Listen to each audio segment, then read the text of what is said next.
الحمد لله والصلاة والسلام على رسول الله وعلى آله وصحبه ومن والاه. رب اشرح لي صدري ويسر لي أمري واحلل عقدة من لساني. اللهم لا سهل إلا ما جعلته سهلا وأنت تجعل الحزن إن شئت سهلا.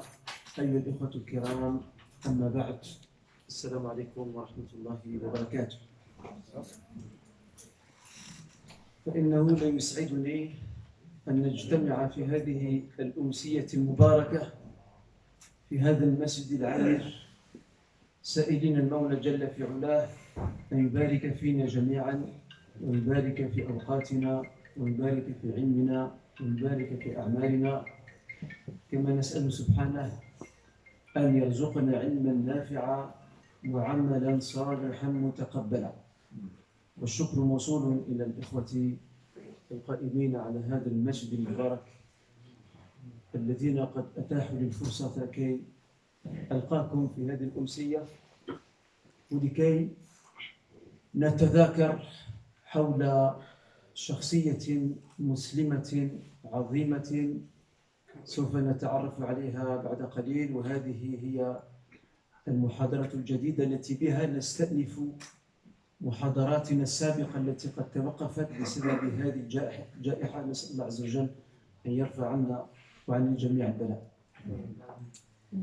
Mes chers frères, avant tout, salam alaikum wa rahmatullahi wa barakatuh. Je tenais à vous souhaiter à vous tous la bienvenue. Pour cette nouvelle conférence, comme vous le savez, nous avions un cycle de conférences et d'interventions consacrés aux différents personnages, ou plutôt aux personnages illustres de l'islam.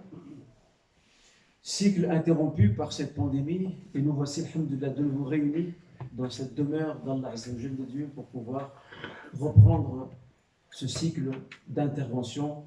Et aujourd'hui, nous avons rendez-vous avec une personnalité musulmane, une sommité qui a vécu au XXe siècle, comme nous le verrons, Inch'Allah, dans ce qui va suivre.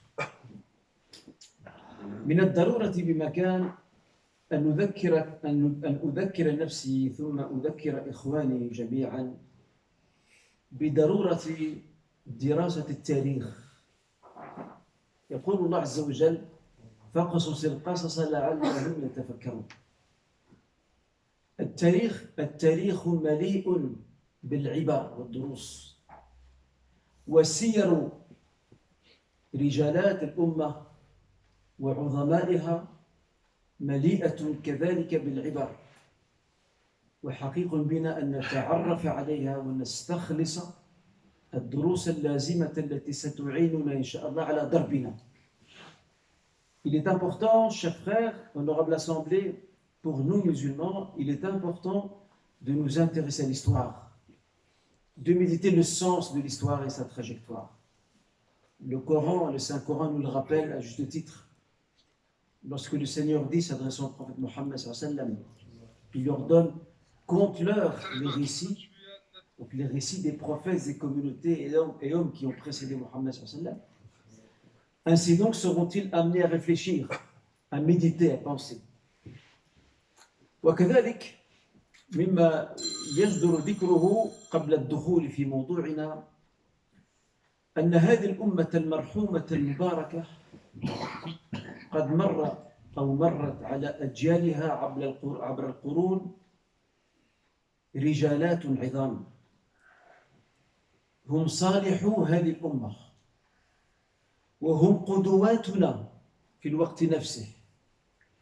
وهنا كذلك لنا وقفة قرآنية مهمة تدعونا إلى أن نقتبس من سيرتهم وهديهم. أولئك الذين هدى الله فبهداه مقتدى. أولئك الذين هدى الله فبهداه مقتدى. هؤلاء قد اهتدوا وقد هداهم الله عز وجل وأصبحوا وغدوا وأمسوا من المهتدين، فاقتبسوا من أنوارهم واقتفوا آثارهم وتلمسوا طريقهم كي تفلحوا وتنجحوا وتفوقوا وتتميزوا كما أفلحوا ونجحوا وتفوقوا وتميزوا. En même temps, l'étude des biographies de ces grands hommes qui ont traversé l'histoire de la Ummah pendant ces 15 siècles, c'est aussi une façon pour nous de chercher à identifier nos modèles. Parce que nous manquons de modèles aujourd'hui. Aujourd'hui, on nous présente de faux modèles. Et surtout aujourd'hui avec les réseaux sociaux, avec ces fameuses des influenceurs et youtubeurs, ce sont des faux modèles, la plupart d'entre eux en tout cas. Je ne jette pas le discrédit sur tous, mais ce sont de faux modèles. Ils vendent aux gens des rêves, ils vendent de l'illusion. Or, si nous retournons vers la biographie de ces hommes et de ces femmes illustres qui ont traversé l'histoire de l'islam jusqu'à aujourd'hui, là nous avons de la matière solide. Là nous avons de quoi nous inspirer, de quoi donner, du dynamisme et de l'énergie à notre chemin. On ne risque pas de s'essouffler demain ou après-demain. En ayant d'abord les prophètes, puis Mohammed sallallahu alayhi wa sallam, puis tous ces hommes et toutes ces femmes illustres qui ont jalonné l'histoire de la Ummah jusqu'à aujourd'hui, on ne peut pas se tromper, Inch'Allah, de chemin. Et Allah Azza wa Jalla, dans le verset que je viens d'indiquer, le souligne pertinemment. Ceux-là même sont ceux que Dieu a guidés. Inspirez-vous de leur modèle de guidance. Cherchez à connaître les traits de leur personnalité, de leur parcours pour pouvoir réussir comme ils ont réussi. موعدنا اليوم إن شاء الله تعالى مع شخصية وقامة إسلامية كبيرة من الشخصيات العظيمة والكبيرة والجليلة في هذا العصر الحديث وفي القرن العشرين على وجه التحديد. La personnalité avec laquelle nous avons rendez-vous aujourd'hui, honorable assemblée, c'est une sommité musulmane incontestable. C'est l'une des plus grandes personnalités musulmanes du XXe siècle. Elle n'a pas connu le XXIe siècle, elle est morte juste un peu avant. Cette grande personnalité, nous allons la découvrir aujourd'hui et nous allons essayer de décortiquer les étapes de sa vie pour mieux comprendre qui était cette personne et comment s'inspirer de son histoire, de sa trajectoire et de son intelligence. Qui donc pourrait être cette personne? إنه إخوتي الشيخ العلامة مصطفى الزرقاء رحمه الله، الفقيه الأصولي الأديب الذي لقب بعميد الفقه الإسلامي، ويكفيه شرفا بحمله هذا اللقب. Notre personnage n'est autre que son éminence, le cheikh Mustafa Zarqa, le grand juriste, le méthodologiste, l'homme de lettres al-adib, que l'on surnommait en son temps le doyen du droit islamique. Et il mérite pleinement ce surnom, comme nous le verrons, Inch'Allah, dans ce qui va suivre. ولد رحمه الله سنة 1904 للميلاد بمدينة حلب السورية، وتوفي عام 1999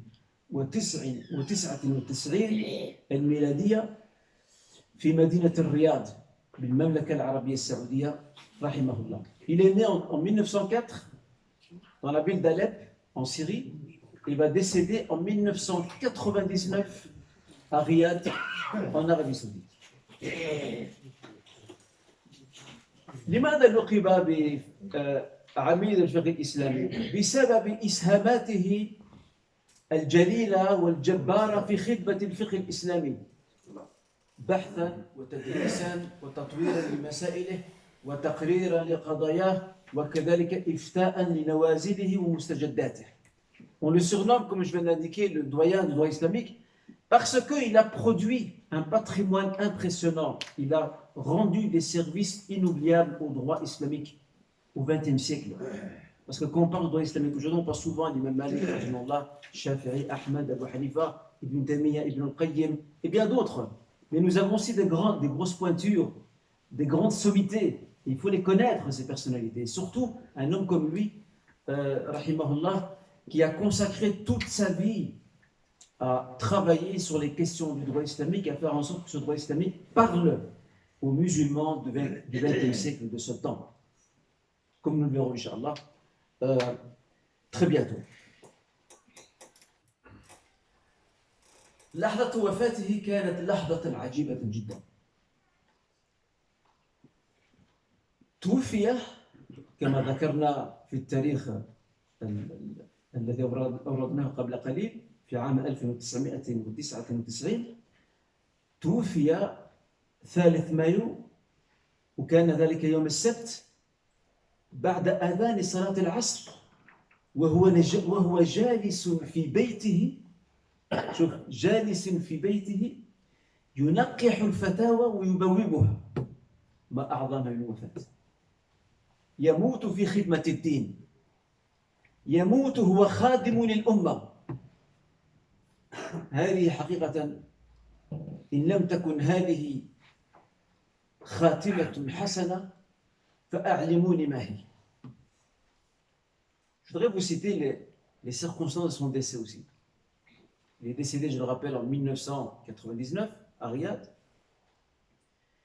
Il est décédé un samedi 3 mai après l'appel à la prière de l'Asr, alors qu'il était chez lui en train de peaufiner, de retoucher des fatwas, des avis juridiques qu'il avait rédigés lui-même et de les répertorier.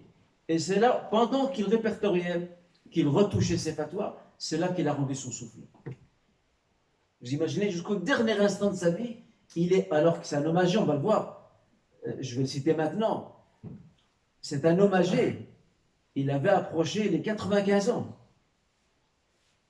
À 95 ans, il est encore en train de travailler, de servir la Ummah, de répondre aux questions des gens, de les orienter, de les éduquer. Rahmatullah alayh. Et ça, c'est une belle mort. Ça, c'est ce qu'on appelle le khatim al-hasana. C'est ça la belle fin. Alors, s'il y a une autre belle fin que celle-ci, je voudrais bien que vous puissiez m'en informer. ثم اسمحوا لي أن أذكر لكم التوزيع الموضوعي لهذه المحاضرة والخطة التي سنسير عليها لتناولها. Maintenant, je vais vous citer un peu une sorte de table des matières pour que vous compreniez dans quelle direction nous allons. سنتحدث أولا عن عصره. Nous allons d'abord évoquer son époque. لأننا لا يمكننا أن نفهم إسهام أي شخصية إلا بوضعها في سياقها الزماني والمكاني. On ne peut pas comprendre le rôle que joue une personnalité si on ne l'inscrit pas dans la trajectoire de l'espace et du temps. ثانيا أسرته ونشأته, sa famille et la première formation et l'éducation qu'il a reçue. ثالثا وظائفه ومشاركاته العلمية والدعوية والسياسية. Également, c'est les fonctions qu'il a assumées et le rôle qu'il a joué sur le plan religieux, théologique, sur le plan de la prédication da'awi et aussi sur le plan politique, vous le verrez bientôt, Inch'Allah. رابعا, quatrièmement, معالم التجديد في فقه الشيخ Moustapha Zabqa. Nous allons découvrir quelques jalons, quelques repères de cette entreprise de renouveau qu'il a proposée pour le droit islamique, sur lequel il a travaillé durant toute sa vie, plus de 50 ans, même plus que ça. ثم ننتهي إن شاء الله ونختم حديثنا بذكر آثاره أي مؤلفاته نذكر بعضها إن شاء الله على سبيل التمثيل للحصر. Nous terminerons إن شاء الله par citer son œuvre, quelques-uns de ses ouvrages qu'il a rédigés et pour lesquels il a aussi consacré sa vie, sa plume, إن شاء الله تعالى. هنا نقف عند الحديث المزدوج أو المخلوط بين العربية والفرنسية. فيما سيتبقى من الحديث سيكون معذرة للإخوة الناطقين بلغة الضاد، لكن كسبا للوقت في بقية حديثنا سيكون كله باللغة الفرنسية، فمعذرة للإخوة الأفاضل. Maintenant, la suite de mon discours sera entièrement français.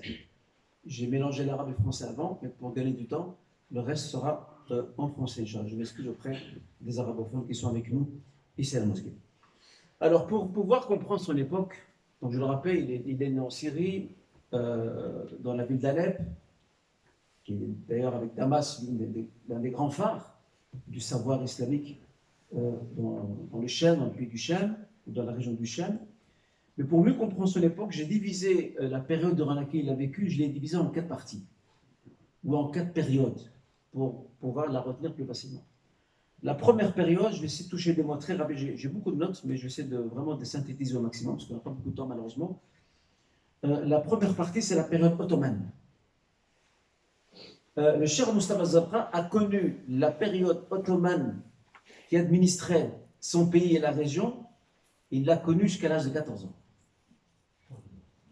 Sachant que le Cham était sous autorité ottomane pendant 4 siècles. De 1516 jusqu'à 1918. 1516, lorsque le sultan Salim Ier a gagné une bataille contre les troupes mamelouks dans une localité en Syrie qui s'appelle Majdabiq. Il les a battus et ainsi le Cham et la Syrie est entré sous le contrôle donc des Ottomans. Ce qui distingue cette période, je vais vous donner vraiment le trait distinctif de cette période durant laquelle il a vécu. Le Cham, Bilad de Cham, a connu un développement remarquable de 1840 à 1918. La région du Cham a connu un développement économique, culturel, social, politique remarquable. Les Ottomans, donc l'autorité de la Porte Sublime à Constantinople, à Istanbul, a énormément investi pour développer la région. Et en même temps, il y a des élites qui sont nées grâce à ce développement, des élites religieuses, politiques, intellectuelles, qui ont vu le jour durant cette période. Ça, c'est le premier trait qui nous permet de comprendre cette époque durant laquelle va vivre jusqu'au début de son adolescence notre personnage. Mais en même temps, il y a toujours un côté sombre dans un beau tableau.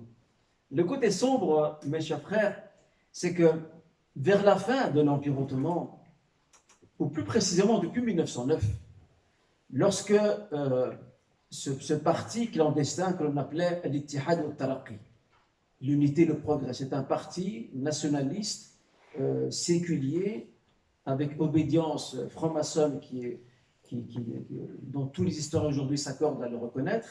Donc c'est même un mouvement qui ne se cachait pas d'être franc-maçon. Ils vont mener un coup d'État contre le sultan Mohammed II. Ils vont le déposer en 1909. À partir de 1909, ils vont prendre le contrôle de l'État ottoman et mettront des sultans qui n'auront de pouvoir que la signature sur des documents officiels, mais ne gouverneront plus le pays. Ce sont eux qui gouvernent le pays. Ils sont tous des militaires, la plupart. Et qu'est-ce qu'ils vont faire? Ils sont nationalistes, turcs. Ils vont imposer une politique qu'on appelle « tatrik » en arabe. C'est la politique de la turquisation. Ils vont imposer de force la langue turque dans l'administration, dans les différents services de l'État, dans le Cham et dans les autres régions du contrôle, alors que les sultans ottomans auparavant avaient, avec beaucoup d'intelligence, permis aux deux langues de cohabiter, l'arabe et le turc. Les deux langues étaient utilisées dans les provinces arabes de l'Empire ottoman, comme l'Irak, comme également l'Égypte, le Bilad al-Cham qui inclut également le Liban et la Palestine, etc. Eux, ils vont utiliser la force, vu qu'ils sont nationalistes, ils veulent mettre une empreinte sur le pays, mais une empreinte turque. C'est qu'il y aurait une réaction. Il y aurait une réaction. C'est quoi la réaction? C'est le nationalisme arabe.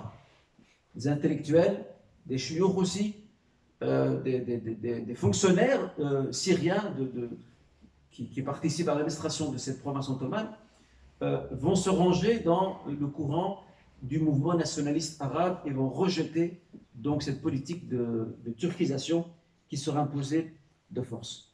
Autre trait également particulier de cette époque, c'est que le Cham, à partir de 1915, le Cham va beaucoup souffrir de l'administration d'un gouverneur envoyé par Istanbul, un gouverneur qui était un véritable despote et tyran, qui s'appelle Jamal Basha. Il va régner sur le Cham par le fer et le sang. Par le fer et le sang. Il va faire exécuter beaucoup de gens, des savants, des intellectuels, des hommes politiques.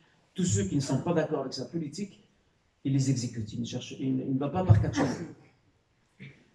Bien, vous voyez, tout ce climat va rendre la relation entre les gens du Cham et les représentants de l'Empire ottoman très tendue. Et quelque part, va jeter les Syriens dans les bras des Anglais. Parce que les Anglais, entre-temps, ils avaient encouragé le gouverneur du Hijaz, la Mecque et Médine, qui gouvernait aussi la région pour le compte des Ottomans, il faut le rappeler en passant, c'est une famille descendante du prophète sallam, on l'appelle les Ashraf. Ils vont pousser le shérif Hussein via un personnage que vous connaissez tous, le fameux Laurence d'Arabie. On va le pousser à se rebeller contre les Turcs et les Ottomans et les chasser, avec une promesse de les aider à ce qu'ils puissent avoir un grand royaume arabe, chose que les Arabes n'ont jamais vue, je le dis en passant. Mais en même temps, l'injustice de certains gouverneurs ottomans a poussé ces populations et ces élites arabes dans les bras des Anglais, des puissances européennes. Donc ça, c'était l'aspect historique très important qu'il fallait absolument souligner. Et en même temps, le Cham était aussi un laboratoire pour Istanbul. Pourquoi? Parce que les autorités ottomanes, au milieu du XIXe siècle, vont lancer un projet de codification de la loi musulmane, à l'instar du Code civil napoléonien et de d'autres systèmes juridiques qu'il y avait en Europe. Ils vont harmoniser le système juridique de l'Empire ottoman pour les tribunaux, pour les juges, pour les avocats, etc. C'est une première en termes d'islam, parce qu'à l'époque, chaque juriste il faisait un peu ce qu'il veut, il faisait son petit ijtihad et puis il traitait les questions. Là, il faut absolument uniformiser et répondre à des lacunes dans le fonctionnement judiciaire et juridique du pays. Et là, il y a un code de loi qu'on appelle Majallatul Ahkam al-Adliya, le code des lois justes. Et ce code des lois justes qui sera appliqué dans l'Empire ottoman, donc dans sa partie turque, il sera également appliqué dans le Cham, en Irak et aussi relativement en Égypte. Et donc le Cham, quelque part, c'est un laboratoire parce qu'ils vont tester, voir que donne le résultat de l'application de ces nouveaux traités de loi civile inspirés du droit musulman et surtout du droit hanafite. C'est intéressant parce que le Cheikh Moustapha Zarqa naît dans cette ambiance. Il naît dans cette ambiance et il découvre qu'il est administré, lui, sa famille et tous les Syriens, ils sont administrés par une loi civile ottomane d'inspiration hanafite mise en place par la Porte Sublime, ou plutôt par une équipe d'experts, de juristes experts choisis par la Porte Sublime. Et ça va l'influencer parce qu'il va s'intéresser davantage plus tard à ce code de loi et il va l'intégrer dans son projet de réforme et de développement et de renouveau du droit islamique, comme nous le verrons plus tard, Inch'Allah. La deuxième période, je vais essayer d'être plus bref encore, parce que je vois le temps filer. La deuxième période, c'est la période du mandat français. Il faut savoir que la Syrie ou le Cham, les Ottomans perdent le contrôle en 1918 suite à ce qu'on appelle la Grande Révolution arabe, la fameuse révolte dont je vous ai parlé il y a quelques instants, instigée par les Anglais, qui a duré de 1916 à 1918, et aussi à la sortie de la Première Guerre mondiale en 1918, où l'Empire ottoman est sorti battu, défait, parce que les Ottomans sont entrés dans la Première Guerre mondiale aux côtés des Allemands. Ils ont fait une alliance avec eux. Et ces deux grands empires, l'un d'Europe, l'autre entre l'Asie, l'Europe et l'Afrique, tous les deux ont perdu cette guerre, et de ce fait, ils ont dû se retirer du Cham, en tout cas les Ottomans. Et en se retirant du Cham, les Syriens décident de prendre leur avenir en main. Et qu'est-ce qu'ils font? En 1919, se réunit un congrès national syrien, ou ce qu'on appelle le Grand Congrès syrien, où il fallait décider du mode de gouvernement qu'ils voulaient mettre en place pour administrer la région. Parce que maintenant, les Ottomans ne sont plus là. Les Ottomans laissent derrière eux des fonctionnaires expérimentés qui ont été formés par eux, d'accord? Mais les postes sont vacants. Maintenant, il faut mettre en place une administration. Et suite à ce congrès, ils décident de mettre en place une monarchie. Et c'est une première dans l'histoire du monde arabe. Pour la première fois, le monde arabe et le Cham voient naître une monarchie, une vraie monarchie constitutionnelle. Ça veut dire que le roi, comme en Angleterre, comme en Espagne et dans d'autres pays européens, le roi ne gouverne pas, il règne seulement. Et c'est un gouvernement choisi par la population, par le mode de l'élection, qui va administrer les affaires publiques. Malheureusement, ce projet de monarchie constitutionnelle ne va pas durer très longtemps. Parce que les Anglais et les Français qui ont gagné, qui font partie des grands vainqueurs de la Première Guerre mondiale contre les Allemands, ils vont s'ingérer dans la région, ne vont pas reconnaître ce nouveau gouvernement, ce nouveau régime, et ils vont se partager la région. Et on a la fameuse carte, le fameux accord qu'on appelle de Sykes-Picot. Sykes c'est un fonctionnaire anglais, Picot c'est un fonctionnaire français. Ils se sont réunis entre 1916 et 1917 et ont redessiné la carte du Moyen-Orient entre eux. Ça c'est pour nous, ça c'est pour vous.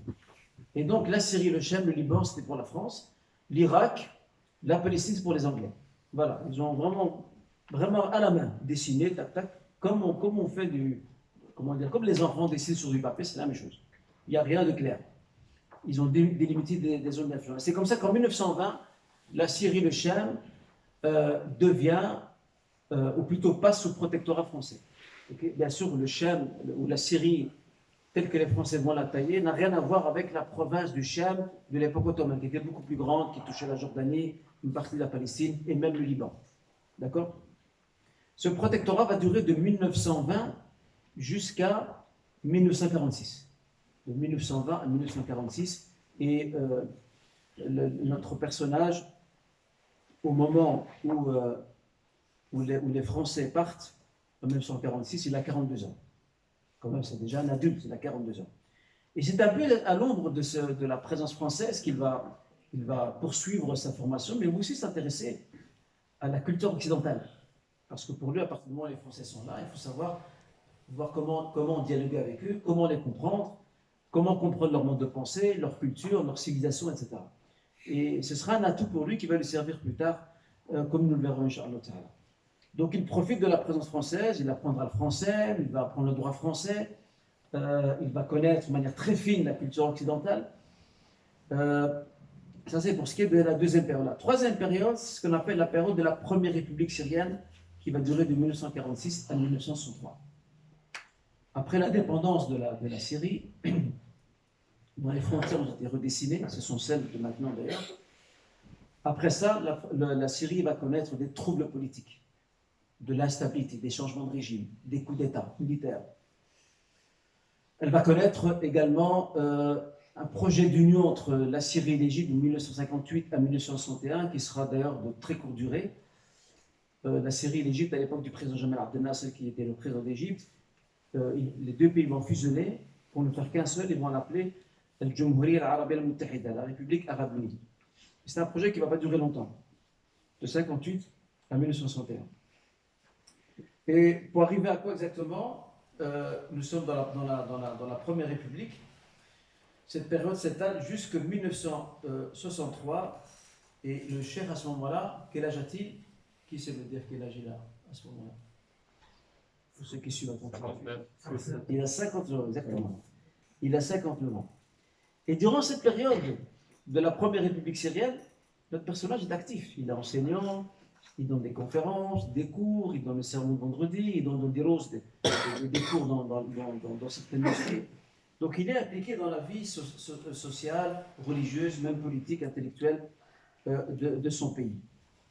Puis vient la dernière période, la quatrième, la période de ce qu'on appelle la Deuxième République syrienne, de 1963 à 1999. En fait, c'est beaucoup plus long. Je l'ai arrêté en 1999 parce que c'est la date de son décès. Mais la Deuxième République syrienne, aujourd'hui, la Syrie est toujours dans la Deuxième République syrienne.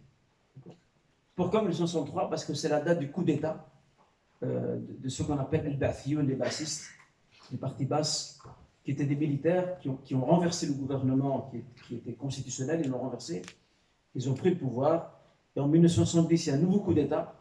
Là, c'est le ministre de la Défense qui est bassiste, qui appartient au même clan que les putschistes de 1963, et c'est Hafez al-Assad qui prend le pouvoir en 1970 et va mettre en place tout simplement un régime républicain mais monarchique, parce que c'est son fils maintenant, Bachar al-Assad, qui a pris le pouvoir à sa place en l'an 2000.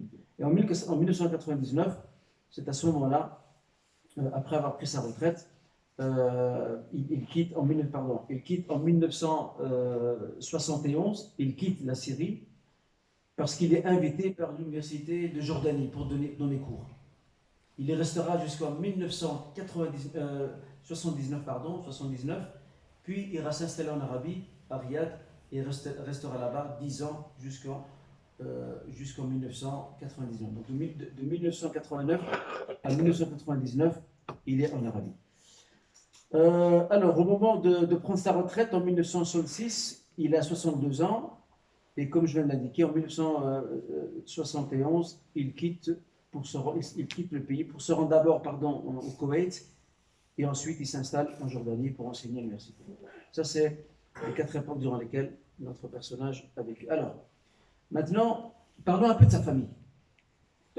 De l'environnement dans lequel il a grandi. C'est important.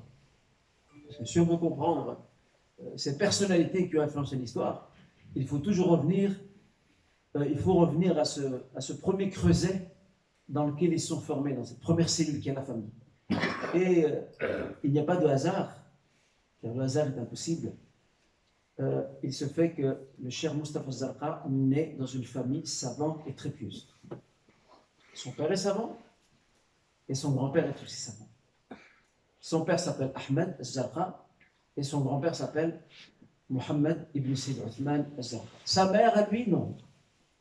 La mère de Cheikh al-Zarqa était une femme très pieuse, mais elle était illettrée. Et ça, c'était un phénomène sociétal qui était très répandu à l'époque, au Mashriq et au Maghreb. Donc au Moyen-Orient et aussi au Maghreb, où les femmes n'étaient pas instruites. L'enseignement et l'instruction étaient très accessibles aux garçons, aux hommes, mais pas aux filles. À moins que la fille n'appartienne à une famille bourgeoise, aristocratique, elle va certainement étudier. Mais généralement, quand ils appartiennent à la classe moyenne ou populaire, la majorité des jeunes femmes et des femmes tout court étaient pour la plupart illettrées. C'était malheureusement l'un des traits négatifs qui distinguait les sociétés arabes et musulmanes durant cette période. Chose qui va changer bien sûr après, relativement après la colonisation et le début de l'indépendance. Ça c'est pour ce qui est de sa famille. Le fils de Cheikh Mohammed Zarqa, Mustafa Zarqa, pardon, est lui aussi un homme de science. C'est le docteur Anas Zarqa, c'est un spécialiste du droit islamique, et c'est aussi un expert dans les questions économiques et dans les questions de finances islamiques aussi. Donc on voit qu'on a affaire ici à une chaîne de savants.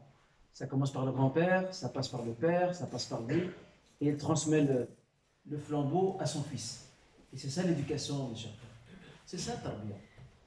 C'est de voir comment puis-je transmettre à mes enfants, garçons ou filles, le flambeau, pour qu'eux puissent prendre la relève et être utiles comme moi-même j'ai été utile. C'est ça le grand défi qu'il est aujourd'hui dans l'éducation, dans nos communautés et nos familles. Combien de fois on n'entend pas des gens de sciences honorables, des imams, des chouyours, qui sont, machallah, très investis pour la communauté, mais leurs enfants sont de l'autre côté. Ils sont complètement à l'est. Eux-mêmes ont complètement délaissé leurs enfants. Ici, nous avons affaire à un père, en l'occurrence, c'est le Cheikh Mustafa Zarqa, qui a été formé par son père a été formé par son grand-père, lui-même a connu son grand-père, et lui-même, le Cheikh Mustafa Zarqa, s'occupe et s'intéresse à son fils, pour le former pour demain, pour qu'il prenne la relève, pour qu'il continue l'œuvre que lui a entamée. C'est comme ça qu'on a pensé l'éducation. C'est pas seulement vivre une période sur Terre, mais laisser derrière soi une trace significative. Et ça commence par notre propre famille, avant d'affecter la communauté. D'accord ? Voilà ce qu'on peut dire par rapport à son environnement familial. Donc on voit ici qu'il grandit dans une famille religieuse, pieuse, de science, en plus dans une ville qui regorge de savants, Halab. Halab, comme Damas, étaient les deux phares du Cham, quelque part de la Syrie. Ce sont des facteurs, vous serez d'accord avec moi, ce sont des facteurs plus qu'encourageants pour former des gens de science, des élites. On a un milieu sociétal et un milieu familial qui encourage à l'instruction, à la lecture, à l'acquisition de la connaissance. Cela ne peut que conduire vers l'émergence d'élites qui vont prendre la relève et vont reprendre le flambeau de la main des élites précédentes. Son père, comme le veut la tradition, par rapport à son fils Mustapha, que va-t-il faire? Déjà, dès son plus jeune âge, il l'emmène à ce qu'on appelle El-Kuttab, l'école coranique. L'homme, il apprend là-bas le Coran, il apprend l'écriture, il apprend la lecture, et il apprend aussi, ça c'est dans tout le monde musulman, jusqu'à aujourd'hui, il apprend aussi les mathématiques, le hisab, le calcul, si vous voulez. Donc, le Coran, lire, écrire, et el hisab, les calculs. Et il a eu, bien sûr, déjà à cette époque-là, il a eu des premiers professeurs conseillés par son père qui vont s'occuper de cette partie de son éducation. Par exemple, celui qui lui a appris le Coran Karim, l'écriture, la lecture et même le calcul, c'était l'une des plus grandes autorités du Coran, l'un des plus grands huffaz du Cham, qui était le cheikh Mohammed al-Hajjar. Il était considéré à l'époque comme étant une autorité dans les lectures coraniques al-Qira'at al-Qur'aniyya. D'accord? Al-Qira'at. Et parmi ces professeurs aussi, qui était assez, on va dire, assez anecdotique, ce professeur, il est assez singulier dans son parcours, c'est le cheikh Mahmoud bin Saïd al-Sankari. Mahmoud bin Saïd al-Sankari, on l'a surnommé Al-Rahala, le grand voyageur. Parce qu'il a tourné à travers le monde. Il n'y a pas une contre une, il n'y a pas été. On dit même que là où il va, il se marie. Après, je ne sais pas comment il fait, sachant qu'il peut avoir que 4 femmes. Est-ce qu'il est divorcé sur le chemin? Ça, j'en sais rien. Mais en tous les cas, semble-t-il, il laisse une trace un peu partout de son passage. Donc on voit ici qu'il a eu des premiers professeurs assez remarquables à Halab. Et vu que la société évoluait très vite, surtout sous l'autorité française, son père était aussi très préoccupé de veiller à ce que son fils se connecte à ce qu'on appelle la culture moderne, la culture profane, qu'il apprenne le français, qu'il apprenne la langue de l'occupant, qu'il apprenne sa culture afin qu'il puisse mieux le comprendre et aussi mieux lui résister aussi. D'accord? Et c'est comme ça qu'il va s'ouvrir sur cette culture occidentale. D'ailleurs, comme je l'ai dit, il maîtrisera parfaitement le français. D'ailleurs, j'ai même ici, je donne un tome ici, dans l'introduction, il relate un passage en français et il le traduit lui-même. C'est une conclusion d'un colloque qui s'est tenu à Paris, dans l'université de Paris, autour du droit islamique dans les années 50. Il reproduit le texte en français de la résolution et il le traduit lui-même en arabe après. Donc c'est quelqu'un qui avait une grande maîtrise et de la langue française et de la culture européenne, française et occidentale de manière générale. Malgré que son père sait qu'il y a quand même danger de le mettre dans ces écoles-là, ce qu'on appelle les madras al-asriya, les écoles modernes contrôlées par les Français. Pourquoi? Parce que dans ces écoles-là, l'occupant colonial, qu'il soit anglais, français, espagnol ou autre, forme les élites de demain, parmi les enfants des pays qu'ils occupent et qu'ils administrent. Donc il les dépossède de leur culture, il les forme à leur sauce, si vous voulez, pour qu'ils soient eux demain les nouveaux dirigeants. Quelque part, il les occidentalise, si vous voulez, dans leur culture, dans leur mode de vie, etc. Donc il avait un peu peur de ça, mais le père était rassuré par le fait que l'éducation à la maison, le rôle du père dans la formation de son fils, les cours qu'il prend auprès de certains chouyours à Halab, tout ça va quelque part contrebalancer l'éventuelle influence négative que répandraient ces écoles publiques mises en place par l'occupant colonial. Lorsqu'il devient jeune homme, on ne sait pas ce qu'il lui a pris, il voulait prendre une autre trajectoire. Il voulait se lancer dans le commerce. Alors qu'Inch'Allah, il a déjà un bon bagage religieux, intellectuel. Il dit à son père, je voudrais me lancer dans le commerce. Et c'est là que son grand-père intervient. Il intervient et avec force et vigueur, et il impose à son père, donc au père de Shams al-Zafra, il lui impose d'orienter son fils vers une autre école religieuse très connue, très prestigieuse, à Haddamam, qui s'appelle Al-Madrasa al-Khasrawiya. Le grand-père dit clairement au père, il n'est pas question que mon petit-fils se lance dans le commerce. Il a tout ce bagage, il doit continuer de terminer sa trajectoire. Et le père, bien sûr, n'a eu de choix que de se plier et de mettre son fils dans une école religieuse dans laquelle il va se former pendant des années.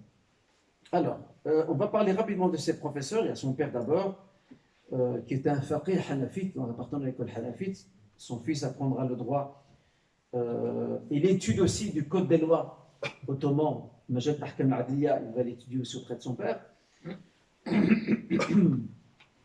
Parmi ses professeurs, il y a aussi un grand savant du hadith que le Cheikh Al-Albani n'a jamais rencontré, mais qu'il a eu une correspondance avec lui. Et ce cheikh-là a donné une ijaza, donc une sorte de permission de transmettre un savoir, de l'enseigner. Le Cheikh Al-Albani, c'était le grand muhaddith, le grand savant du hadith d'Alep, qui s'appelle Mohammed Raghib al-Tabbah. Mohammed Raghib al-Tabbah. Il a aussi étudié auprès de lui la sira et la biographie prophétique. Cheikh Mohammed Hanifi, un autre savant, je vais m'arrêter à ce niveau-là, Inch'Allah. Et comme je le disais, il va suivre une instruction aussi classique, d'accord, moderne, à côté de l'instruction traditionnelle via les écoles religieuses, et il va suivre des cours à distance auprès de l'école secondaire générale d'Alep. Il va obtenir là-bas un baccalauréat en sciences, il a étudié la physique, chimie, les mathématiques et d'autres disciplines, et donc un baccalauréat en sciences, et un baccalauréat également en littérature française, attention. Puis, il va se déplacer à Damas, en 1929. Il descend à Damas pour obtenir un autre baccalauréat, en philosophie, en français aussi. Et à Damas, il profite de son séjour à Damas pour aller prendre des cours chez un grand savant du hadith qui est à Damas, qui s'appelait Badruddin al-Husayni, qui enseignait chez lui à la maison et aussi dans la mosquée Umayyad, le Jami' al-Amawi. Donc, vous voyez comment il diversifie ses professeurs et il profite de toutes les occasions. À partir du moment où l'ADN de l'instruction religieuse est en lui, même s'il se trouve n'importe où loin de son père, il va toujours garder le même chemin. D'accord? Surtout à partir du moment où il n'étudie pas de manière contrainte. D'accord? Il n'est pas contraint. Son père lui a fait aimer le savoir. C'est un peu le problème de certains jeunes d'aujourd'hui. Les parents les forcent à faire une chose, et le jour où les parents tournent le dos, il va faire tout le contraire. Pourquoi? Parce qu'il ne veut pas ce qu'on lui impose. Mais là, c'est un peu différent parce que c'est un père qui va éduquer son fils comme lui-même a été éduqué dans la même tradition. Une famille qui doit faire sortir des savants. Ok? Lorsqu'il obtient son deuxième baccalauréat, il s'inscrit à l'université. Et en fait, ce qui est assez étonnant, c'est qu'il va étudier dans deux facultés en même temps. Faculté de droit, à Damas, hein, donc là c'est en arabe. Faculté de droit, et faculté de littérature ou de lettres, en même temps. Et dans les deux facultés, il obtiendra en 1933 sa licence dans les deux, avec mention excellente dans les deux. Donc on voit qu'on a affaire à un garçon assez brillant. Vous l'aurez remarqué, le droit qui était enseigné à Damas, c'était le droit français. Et il va passer pour un fin connaisseur, jusqu'à sa mort, pour un fin connaisseur du droit français. Et ça va beaucoup l'aider dans ses projets, ses travaux sur le droit islamique, comme nous le verrons très bientôt. Alors, quelles ont été ses fonctions? Je vais également les citer très rapidement, parce que le temps nous presse. Une telle personnalité, avec un tel savoir, une telle connaissance, une telle culture, ne pouvait qu'occuper des postes importants. Et ce fut le cas. Il a enseigné les lois civiles et religieuses à la faculté de droit de Damas, et plus tard à la faculté de droit islamique qui sera créée à Damas même, dans la même université. Il y restera jusqu'en 1966, lorsqu'il prendra sa retraite, il avait 62 ans. Il va également enseigner à la faculté des lettres, toujours à l'université de Damas. Il y enseignera le hadith prophétique. Puis, il sera également invité à donner des conférences et des cours à l'Institut supérieur, l'Institut supérieur des études arabes qui avait été créé par la Ligue arabe, qui était au Caire. Donc il sera invité au Caire pour enseigner quoi? Il va enseigner le droit civil syrien. Je rappelle, le droit civil syrien, c'est le produit net du Code des lois justes ottomanes, avec quelques adaptations. À l'université de jordanienne aussi, il va enseigner là-bas son ouvrage qui est ici. D'ailleurs, c'est dans le cadre de 1971 jusqu'à 1989. Il sera prof donc en Jordanie à Amman, et il va enseigner ce livre en fait, qui est en 2 volumes. Et en fait, c'est quoi? Ce sont des cours qu'il a préparés, qu'il a structurés. Il en a fait pour finir un livre. Pourquoi? Parce qu'il voulait que la science juridique musulmane, il voulait qu'elle soit accessible à des étudiants qui n'ont pas de connexion avec les sciences religieuses, qui ont un parcours profane, classique. Donc il veut le rapprocher. D'accord? Il a toute une pédagogie allant dans ce sens, une façon de moderniser et de contextualiser aussi l'enseignement du fiqh et aussi la façon de le présenter. Et ça, c'est parmi les grands traits de sa réforme, de son renouveau. On l'invitera aussi à rédiger les programmes scolaires de certaines universités, comme celle de l'Azhar, comme celle de Médine, et celle également de la Mecque, pour ne citer que celle-ci, et aussi celle de Damas. Il sera membre expert dans une commission préparatoire de la plus grande encyclopédie du droit islamique de notre époque moderne. Elle s'intitule Al-Mawsu'a al-Fiqhiyya al-Kuwaitiyya. Elle fait 45 volumes. C'est le plus grand travail qui n'ait jamais été fait depuis des siècles dans le monde musulman. Et toute une équipe d'experts, dont Cheikh Moustapha Zarqa, ont participé sur plusieurs décennies à la rédaction de cette encyclopédie, qui a choisi une méthode moderne, classique, comme on connaît aujourd'hui, pour structurer la matière juridique en fonction, selon un ordre alphabétique, et de manière très détaillée. Et c'est un travail remarquable. Si parmi vous il y a des arabophones, ils peuvent aller sur le net ils écrivent Al-Mawsou' al-Fiqh al-Kuwaitiyya, ils verront, le livre existe également en version PDF. Bon, le meilleur c'est en papier, mais en version PDF, il existe également. Vous pouvez découvrir, c'est un livre remarquable. C'est l'un des plus grands trésors du droit islamique que nous avons eu aujourd'hui, en tout cas en le XXe siècle, le siècle passé. Il sera aussi membre de conseils juridiques ou de droit islamique internationaux, comme celui de la Mecque et de Jeddah. Il va y siéger en tant qu'expert, et d'ailleurs il va même participer à la fondation de ces conseils. C'était une idée qu'il avait depuis longtemps.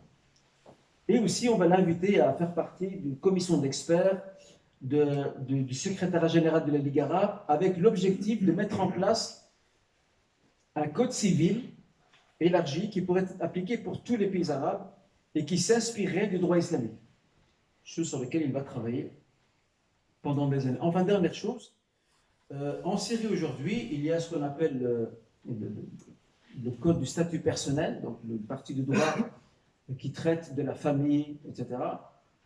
Ce code aujourd'hui en application en Syrie, c'est lui qui l'a écrit, avec d'autres experts. Et il est encore en application aujourd'hui dans ce pays en Syrie.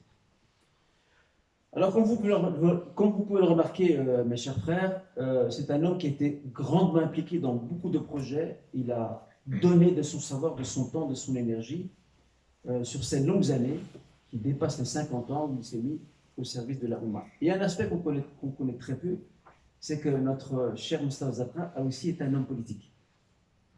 Entre 1956 et 1962, il a été sénateur. Il a également été ministre de la Justice et des Affaires religieuses, donc le Al-Qaf. Donc vous voyez un peu le calibre du personnage, ce n'est pas n'importe qui. Permettez-moi de vous citer quelques-uns de ses élèves. Nous avons un cheikh très connu aujourd'hui, en tout cas pour certains arabophones parmi vous, c'est le cheikh Al-Fatah Abu Ghudda, le Syrien, qui a également vécu en Arabie, qui est mort au Riyad, mais il est mort avant le cheikh Zarqa. Lui est mort, cheikh Al-Fatah Abu Ghudda, qui est un grand savant du hadith, il est décédé en 1997. Parmi ses élèves aussi, le cheikh Majd Ahmed Maki, ça c'est parmi les derniers élèves qui l'ont côtoyé à la fin de sa vie. Et c'est lui qui va publier les fatwas de son professeur. Que voici. Fatawa Cheikh Zarqa, un livre magnifique. Eh bien, c'est son élève, ou parmi ses derniers élèves, le Cheikh Majd Ahmed Maki, qui va travailler sur la publication des fatwas, parce que le Cheikh n'a pas pu le faire de son vivant. Il les a rassemblés, les a répertoriés, mais il n'a pas fini son travail. Vous voyez le rôle des élèves. On en parlait encore à l'extérieur des frères. C'est son élève qui va prendre la relève et qui va travailler pendant plusieurs années pour nous sortir ça. Un livre très intéressant. Parmi ces élèves aussi, le dernier que je vais citer, Abdrahman Ra'afat al-Basha. Qui a déjà entendu parler de ce nom? Je crois que certains parmi vous doivent certainement connaître ce nom. Abdrahman Ra'afat al-Basha. Personne parmi vous? Abdrahman Ra'afat al-Basha, c'est l'auteur de 3 ouvrages intéressants. Je crois l'un d'entre eux était traduit en français. Sur la biographie des compagnons, sur la biographie des femmes compagnons et sur la biographie de plusieurs tabi'in. C'était un homme de lettres à la plus remarquable et raffinée. Les gens en arabe, je ne vous dis pas, quand vous lisez, comment vous vous régalez. Je ne sais pas ce que ça donne en français, mais quoi qu'il en soit, Abdrahman Ra'afat al-Basha a été aussi l'un de ses élèves remarquables. Il y en a d'autres, hein, je préfère m'arrêter ici. Je vais peut-être citer maintenant rapidement, dans le peu de temps qui me reste, les grands traits spécifiques ou les grands jalons de son projet de renouveau et tajdid du droit islamique. Il faut savoir que le cheikh Moustapha Zafra, durant toute sa vie, il avait une mission. Lui qui a vécu à l'époque ottomane, en tout cas dans son adolescence, qui a vécu sous le protectorat français, qui a connu la période des indépendances, qui a fréquenté les milieux savants, donc il sait de quoi est faite la société de son temps. Et il y a vu une série de lacunes.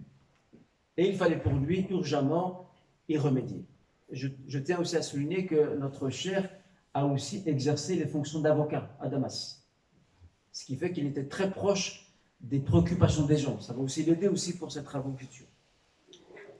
Et donc pour lui, ce projet de renouveau qu'il va soumettre à la Oumma, qui va jouir de l'appréciation de nombreux savants, de nombreuses universités, de nombreux centres de recherche dans le monde musulman, Il l'a basé sur 4 observations. Je vais rapidement vous les citer. La première, c'est les effets pervers et néfastes de l'arrêt de l'ijtihad, qui s'est produit pendant plusieurs siècles. Les savants ne produisaient plus rien, ne se penchaient plus sur de nouvelles questions.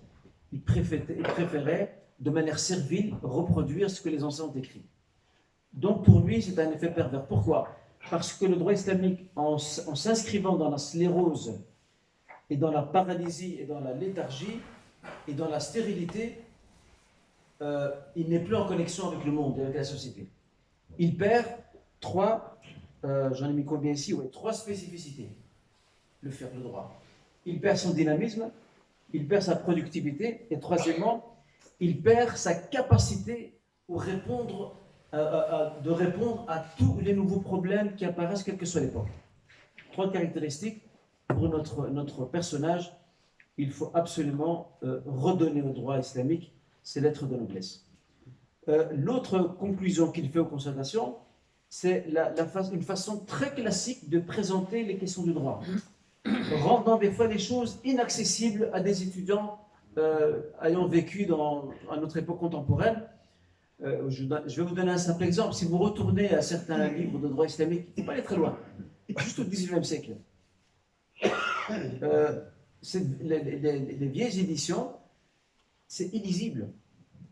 Et vous avez le texte ici, et puis et aussi il est mis dans un carré. Et puis il y a des commentaires autour, et puis encore d'autres commentaires. Bref, vous vous y perdez. Quelqu'un qui n'a pas l'habitude doit prendre une bonne boîte de dafalgan, et je pense qu'en une journée, il aura plus mal à la tête, parce que je pense qu'il aura vidé toute la boîte. Pourquoi? Parce que c'est pas lisible, c'est pas clair, c'est pas structuré. Mais lui, il n'aime pas ça. Le Cheikh Moussa Zafra dit que le droit islamique doit parler aux gens de son époque. Si les anciens avaient l'habitude de lire des écrits qui vont dans tous les sens, les générations musulmanes d'aujourd'hui, du XXe siècle, ils ne savent plus lire ces livres-là. Donc ce qui fait qu'ils fuient ce genre d'enseignement. Et donc il est important pour lui de présenter, de produire une nouvelle présentation du droit islamique. Et d'ailleurs c'est l'une des missions de cet ouvrage en 2 volumes qui s'appelle Al-Matran al-Fiqh al-Am, l'introduction juridique générale. C'est un livre excellent. D'accord? Autre constatation, il remarque également la déconnexion qu'il y a entre le droit et le temps et l'espace. Les gens vivent sur des questions du passé. Ils sont plus, les juristes, les fuqaha ne sont plus en contact avec la réalité. Ils sont complètement déconnectés. Et si vous leur posez un problème de société, ils ne savent pas y répondre. Parce qu'ils vivent dans les temps passés. Pour lui, le faqih, le juriste doit être le juriste de son temps. Il doit se pencher sur les questions d'aujourd'hui. Quant à celles du passé, il doit les trier. Certaines, il peut les retenir parce qu'elles nous parlent encore. D'autres, ça le met de côté parce que nous ne sommes plus concernés. Voilà sa philosophie. Dernière chose, ça risque de vous étonner, même si je crois qu'après tout ce que j'ai dit, ça ne vous étonnera plus, je l'espère. La dernière constatation qu'il fait pour bâtir son projet, c'est qu'il remarque que les juristes musulmans ne tirent pas profit des autres réservoirs et expériences juridiques d'autres nations. Même si le droit n'est pas musulman, tant qu'il ne contredit pas les fondamentaux de la loi musulmane, il dit qu'il faut profiter parce que ce sont des expériences dans la gestion des sociétés, dans la gestion de situations, dans le commerce, dans beaucoup d'autres affaires, même si la philosophie générale peut être différente. Eh bien, pour lui, il est important de pouvoir tirer profit du droit normatif, ce qu'on appelle al-Qanun al-Wada'i. Parce que dans le monde musulman aujourd'hui, on a 2 grands extrêmes. On a le premier extrême qui rejette complètement ce qu'on appelle le droit normatif, ce n'est pas une loi musulmane, on n'en a pas besoin. Et puis il y a l'autre extrême qui veut balayer le droit islamique et ne se baser que sur le droit normatif. Cheikh Moussa Zafra, lui, nous rappelle que le droit islamique c'est la base, mais que le droit islamique doit s'ouvrir. Et pour lui, tout comme les Européens et les Français particulièrement à l'époque de Napoléon ont profité du droit islamique pour rédiger le code napoléonien, il dit maintenant on doit aller dans le sens inverse. On doit nous aussi maintenant profiter de la structure du droit normatif et de certaines questions qu'il a abordées, avec bien sûr en tenant compte de certaines spécificités propres aux principes religieux, propres aussi à l'environnement sociétal qui est le nôtre. D'accord? Maintenant, permettez-moi de vous citer, Inch'Allah, rapidement, on va dire les principaux jalons ou les principaux traits distinctifs qui définissent les contours de son projet de renouveau sur lequel il a travaillé durant toute sa vie, jusqu'aux derniers jours de son séjour sur Terre. Alors, la première chose qui frappe aux yeux, c'est, pour lui, il est important d'avoir un savoir pluridisciplinaire. Pour lui, le faqih d'aujourd'hui ne doit plus rester un simple faqih. Il doit apprendre un peu d'économie, un peu de politique, un peu de sociologie, un peu de droit normatif. Il doit apprendre une langue étrangère aussi, pour pouvoir profiter des autres patrimoines et être capable de répondre aux défis de notre temps. Et on le voit dans son parcours, comme je viens d'indiquer, je ne reviens pas dessus, je pense que c'est assez clair. L'autre spécificité de son projet de renouveau du droit islamique, c'est qu'il était un fervent partisan de ce qu'on appelle l'ijtihad al-jama'i, l'ijtihad collectif. Il faut savoir que l'ijtihad collectif, dans l'histoire de l'islam, s'est perdu. Il était pratiqué par les 4 premiers califes, parce que c'était facile. Les grands fuqaha de Sahaba, parmi les compagnons, étaient présents à Médine, c'était très facile de les réunir et de les concerter. Mais au plus que le territoire musulman s'est agrandi, après avec l'apparition de différentes écoles, il n'y a plus d'opportunité où les juristes appartenant à des sensibilités différentes se retrouvent dans un même endroit pour discuter, pour débattre, pour se concerter et pour sortir avec quelque chose, des résultats. Il fait partie des premiers à avoir insisté à la mise en place de conseils de droit internationaux. Et c'est comme ça qu'on va naître et va voir le jour le Conseil de droit islamique de la Mecque et plus tard le Conseil de droit islamique de Genève. Il faut savoir que les deux ne sont pas liés aux mêmes organismes. Le Conseil de droit islamique de la Mecque est lié à la Ligue du monde islamique. Le Conseil de droit islamique de Jeddah est lié à ce qu'on appelle, ce qui s'appelait avant l'organisation du sommet de la conférence islamique. Aujourd'hui, cet organisme international s'intitule l'Organisation de la coopération islamique, l'OCI. D'accord? Cheikh Zarqa, rahimahullah, faisait partie de ces deux organismes et il est l'un des fondateurs. Donc son idée a été adoptée et aujourd'hui, il faut savoir qu'aujourd'hui, dans la fatwa, il y a 3 niveaux. Comme ça, vous le savez, il y a 3 niveaux. Il y a 3 paliers. Il y a ce qu'on appelle al-qararat al-jama'iyya, donc les résolutions collectives, collégiales, qui sont émises par ces grandes assemblées, qui réunissent des experts, pas seulement religieux, mais aussi scientifiques, profanes, médecins, physiciens, chimistes, économistes, sociologues également, d'accord? Les résolutions émises par ces conseils internationaux ont le plus de degré d'autorité dans le droit musulman au niveau de la fatwa. Puis on a le deuxième niveau, ce qu'on appelle al-fatawa ou fatawa al-majalis al-mahaliya, les fatwas émises par des conseils locaux, comme les conseils nationaux. Chaque pays musulman a pratiquement un conseil national. Ça, c'est le deuxième niveau. Puis on a un troisième niveau, ce qu'on appelle al-fatwa ou al-fatwa al-fardiyya. Les fatwas individuelles émises par un nombre de sciences compétents, capables d'émettre un avis religieux dans le plus virin. Ça, c'est le dernier degré d'autorité. Pour Cheikh Moustapha Zarqa, la mise en place de structures internationales ou même locales et la réactivation de l'ijtihad collégial n'empêche pas de continuer à laisser une marge pour ceux qui veulent pratiquer l'ijtihad individuel à partir du moment où ils sont compétents. L'un n'exclut pas l'autre. Et l'ijtihad collectif dans les conseils sont très importants pour des questions qu'on appelle les nawaz, des questions inédites, dans les finances, dans la médecine, etc., et qui touchent des millions de personnes. Troisième chose qui va distinguer également son projet de renouveau, التجديد, الاعتبار بالزمن والمكان في عملية الاجتهاد, tenir compte de l'espace et du temps dans la production de l'ijtihad. C'est un peu ce que je disais tout à l'heure, pardon, c'est que pour lui, il ne faut pas vivre dans le passé, il faut vivre dans le présent, dans le futur. Le passé est le passé. Vous comprenez ça? Le passé est le passé pour lui. C'est le présent qui compte, le futur. C'est ça qui compte maintenant. Ce qui signifie pour lui que la société a évolué. La société d'aujourd'hui n'est pas la société d'il y a un siècle, ou d'il y a 3 siècles, ou d'il y a 10 siècles. La société a changé. À tout point de vue, en bien et en mal. Et je vais vous donner un exemple de sa prise en considération de l'évolution du temps de la société. C'est l'avis qu'il avait émis suite à une demande qu'il avait été faite en Syrie. On lui avait demandé est-ce qu'il est possible de délimiter l'âge du mariage pour une fille? Il a répondu sans hésitation oui. Parce que la fille d'aujourd'hui, ce n'est pas la fille des 10 siècles. Ce n'est pas la même chose. Les choses ont changé entre-temps. La société a évolué. Et même d'un point de vue physique, et physionomique et physiologique, si vous voulez, la fille d'il y a 10 siècles, ce n'est pas la fille d'aujourd'hui. C'est pas pareil. Quand on voit dans moi je dis souvent à des élèves à Bruxelles, je leur dis, Quand vous regardez le juriste, quand il parle des signes de la puberté, dans la littérature juridique médiévale, il parle souvent de 9 ans. Ça veut dire que la fille à 9 ans, peut-être à 10 ans, entre guillemets, c'est déjà une femme adulte, entre guillemets. Sa condition physique est déjà très développée, ce qui n'est pas le cas aujourd'hui des filles d'aujourd'hui. Sans parler de la maturité, etc. Donc pour lui, on lui avait demandé si on pouvait mettre style 17 ans, 18 ans comme âge de majorité pour le mariage. Il a dit sans aucun doute, ça fait partie de ce qu'il appelle al-masalah al-musala, les intérêts généraux indéterminés. Et à partir du moment où il y a un intérêt, il faut y avoir recours. Là, on voit qu'il y a une différence de perception entre le passé et le présent. Je vois que c'est pas terminé, je vais peut-être chipper quelques minutes si Mohamed me permet. Également, redonner place à la raison, à l'aql.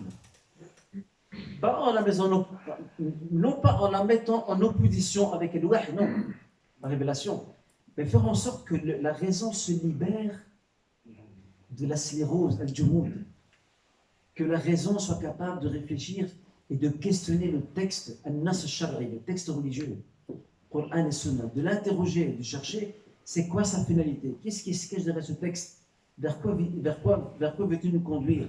Et pour ces raisons-là, on remarquera que dans la plupart des questions qu'il traite, il met souvent en relief les motifs qui justifient, selon lui, selon son ijtihad bien sûr, ça reste tout de l'ordre du relatif bien entendu, ce qui d'après lui justifie telle prescription. Et non pas reproduire de manière littérale, aveugle et servile, une norme religieuse sans questionner sa signification. Autre chose aussi, cinquième caractéristique, c'est ce qu'on appelle activer ou réactiver les finalités de la musulmane. Faire attention aussi à l'évolution de la société, aux masalih et mafasid, les intérêts, les nuisances, les gains et les pertes, entre guillemets, de la pertinence d'une prescription religieuse. Donc tout ça pour lui est important de mettre cela en évidence. Et d'ailleurs dans son livre Fatawa que je vous ai présenté, très souvent, dans cet ouvrage que je vous ai montré là il y a quelques instants, très souvent il n'y a pas une question qu'il aborde et à laquelle il répond, sans que dans la réponse, il essaie de la rattacher à l'une des finalités de la loi musulmane. Pour rappeler que la philosophie de la loi musulmane, les finalités de la loi musulmane, c'est l'équivalent de ce qu'on appelle aujourd'hui la philosophie du droit. Regardez, rappelez-vous que Cheikh Moussa Zarqa a étudié le droit français. Il a aussi étudié la philosophie du droit français, et européen, occidental de manière générale. Et donc il a compris l'importance de mettre en évidence ces finalités, cette philosophie, pour comprendre dans quelle direction va une prescription. La facilitation, le taysir, et le rejet de toute sorte de sectarisme. Pour lui, la loi musulmane et le droit islamique a pour spécificité la facilité quand c'est possible. Et donc lorsque la facilité est présentée, ce qu'on appelle le rukhas, et surtout, dit-il, lorsque la question n'est pas tranchée par un texte univoque et que le texte se prête à plusieurs interprétations, il aura tendance à aller vers une forme de facilitation.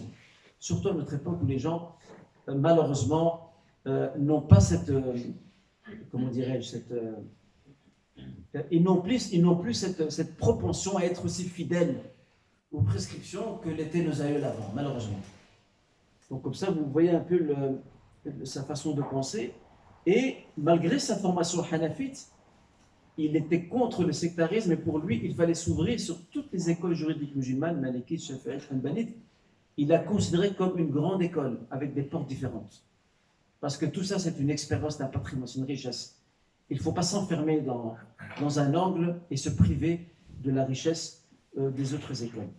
La graduation ou la graduation dans l'application des prescriptions religieuses. Là, il va à contresens et à contre-courant de ce que disent beaucoup de juristes encore aujourd'hui, qui estiment et qui avancent qu'il n'y a plus de progressivité dans l'application des prescriptions religieuses, que ceci était propre au début de la révélation. Mais une fois que la révélation est terminée et que les prescriptions religieuses ont été toutes communiquées par le prophète Mohammed sallallahu alayhi wa sallam, par Allah Azza wa Jalla et transmises par le prophète sallallahu alayhi wa sallam, pour ces juristes, pour le Jumhur, ils disent qu'il n'y a plus lieu à passer à une progressivité. Cheikh Moussa Zarqa est de l'avis contraire. Pour lui, non. Cette progressivité est toujours d'actualité. Il en veut pour preuve que nos sociétés sont arrivées à un stade d'ignorance, d'oubli, de délaissement, de doute par rapport aux prescriptions religieuses, que nous sommes obligés de revenir à une pédagogie progressive pour remettre en place ces prescriptions et qu'elles s'inscrivent dans les pratiques sociales et culturelles des musulmans dans leur quotidien. Je vous rassure, j'arrive à la fin, Inch'Allah, pour ceux qui veulent qu'on arrive à la fin. Autre spécificité, c'est le système juridique civil musulman, ce qu'il appelle Al-Qanun al-Madani islami. Il était partisan de prendre le modèle ottoman du Code des lois justes comme expérience juridique codifiée, de prendre ce modèle-là et de le développer davantage pour que le droit islamique soit toujours capable de répondre à tous les défis et toutes les questions, quelle que soit l'époque. Et ça, c'est l'un de ces grands chantiers de réforme que l'on voit dans pas mal de ses ouvrages qu'il a traités. J'avais oublié de citer un exemple par rapport à la réflexion rationnelle sur le texte. Cheikh Moustapha Zarqa était l'un des plus fervents partisans du recours au calcul astronomique, la question que vous savez fait débat, du calcul astronomique dans la détermination de l'entrée du mois lunaire. Pourquoi? Parce que pour lui, l'observation oculaire du croissant lunaire, pour lui, c'est un moyen qui est appelé à évoluer dans le temps. Et pour lui, il faut rechercher la raison. Pourquoi à l'époque du prophète sallam, on ne faisait pas appel à des calculs? Tout simplement parce que l'astronomie n'était pas développée à l'époque. C'était le moyen le plus facile qu'ils avaient. C'était son avis. Bon, d'autres savants ne sont pas toujours d'accord là-dessus, mais pour que vous compreniez un peu son raisonnement quant à l'importance de chercher la cause derrière un texte pour mieux le comprendre et mieux l'inscrire dans son contexte tel qu'il doit se présenter, en tout cas de son point de vue. Maintenant, je termine, Inch'Allah, par vous citer quelques-uns de ces ouvrages qu'il a laissés à la postérité. Bien, il y a celui-ci, je vous l'ai cité, Al-Madkhal al-Fiqh al-Aam, ce livre, en fait, il est composé de 2 volumes. Ce livre s'inscrit dans un projet qui s'appelle Silsilat al-Fiqh al-Islami fi Thawbih al-Jadid, la série du droit islamique sous une nouvelle apparence. En fait, il veut présenter le droit islamique d'une manière, entre guillemets, un peu plus moderne, plus accessible que les livres compliqués de nos ancêtres. Parmi ces ouvrages, les Fatawa, je l'ai également cité. Il y a aussi un autre ouvrage qui s'appelle Al-Madkhal ila al-Nadhariyat al-Amma il-Iltizamat fi al-Fiqh al-Islami, une introduction à la théorie générale et l'iltizamat, on peut appeler ça les exigences contractuelles. Il y a aussi Al-Aql wal-Fiqh fi Fahm al-Hadith nabawi, la raison et le droit dans la compréhension du hadith. Il a également un recueil de poèmes, il est aussi poète. Il l'a appelé Arc-en-Ciel. Pourquoi Arc-en-Ciel? Parce que ces poèmes touchent à différents domaines, d'accord? Et même aux différents champs de la poésie également. Et je voudrais également souligner un point très important dans ma conclusion, Inch'Allah Ta'ala. Cheikh Moustapha Zarqa, grâce à sa connaissance du droit normatif français et européen, il est le premier au XXe siècle à avoir conçu ce qu'on appelle les théories du droit, al-Nadhariyat al-Fiqhiyya. Il a par exemple ce qu'on appelle Nadhariyat al-Ahliyya, la théorie de la responsabilité juridique. Qu'est-ce qu'il a fait? Il a recensé toutes les questions qui touchent à la responsabilité juridique qui sont éparpillées dans je ne sais combien de chapitres de droit, en commençant par le boulot jusqu'à ce que tu arrives au commerce. Il a tout réuni, il a tout répertorié, il a tout restructuré et il a donné un sens et une philosophie.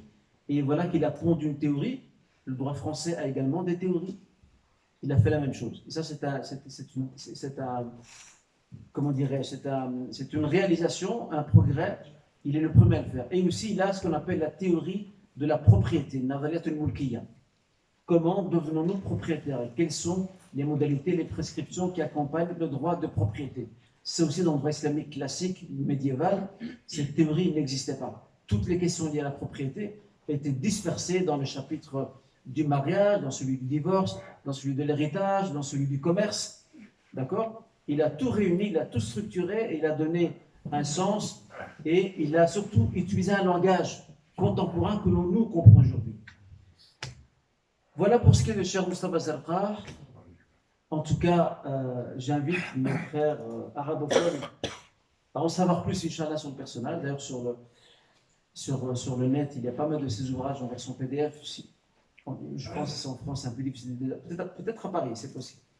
Voici le cas Paris qu'on puisse en trouver quelques-uns. Ou sinon, sur des sites arabophones, vous pouvez trouver le nombre de ces ouvrages en PDF. Et sincèrement, j'estime qu'un étudiant en sciences islamiques doit absolument avoir ces ouvrages et les lire. Parce que sa contribution, un étudiant qui se forme dans le droit islamique, il ne peut pas se permettre d'avancer dans ses études sans connaître les thèses et les idées et les projets avancés et les réformes avancées par notre cher auteur, Cheikh Zarqa, parce qu'il apporte un immense service. Et sa production aujourd'hui, elle est non seulement reconnue, mais elle est encore utilisée dans je ne sais pas combien d'universités et thèses de recherche. Et Moufti également, quel que soit leur pays. Barakallahu fikum en tout cas, pour votre écoute attentive. Barakallahu fikum. Allahumma inna nas'aluka bi'asma'ika al-husna wa sifatika al-ula أن تجعل اجتماعنا هذا اجتماع مرحوما وتفرقنا من بعده تفرقا معصوما. اللهم إنا نسألك الهدى والتقى من العمل ما ترضى يا أرحم الراحمين يا رب العالمين. اللهم إنا نسألك علما نافعا. اللهم إنا نسألك علما نافعا. اللهم إنا نعوذ بك من علم لا ينفع، قلب لا يخشع، ونفس لا تشبع، وعين لا تدمع، والدعاء لا يسمع يا أرحم الراحمين يا رب العالمين. سبحانك اللهم وبحمدك أشهد أن لا إله إلا أنت أستغفرك وأتوب إليك. وصلي وسلم على نبينا محمد وعلى آله وصحبه أجمعين. وآخر دعوانا أن الحمد لله رب العالمين وبارك الله فيكم. وأعتذر على الإطالة, je m'excuse pour le débordement sur le temps.